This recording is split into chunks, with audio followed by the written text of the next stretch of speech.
Chaque fois que l'on fait visiter la maison, les mêmes questions reviennent concernant l'électricité et le passage des câbles électriques.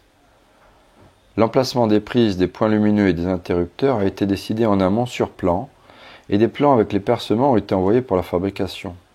Pour faire simple, le passage de toutes les gaines pour les prises a été prévu dans les planchers.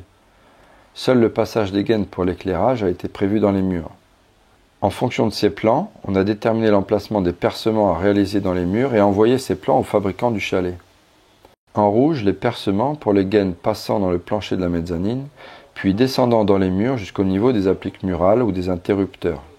En vert, les percements pour les gaines passant dans le plancher du rez-de-chaussée, puis remontant dans les murs jusqu'au niveau des interrupteurs ou des appliques murales. Pendant la fabrication, les trous de 30 mm ont été percés, puis de nouveau sur place pour traverser la laine de coco.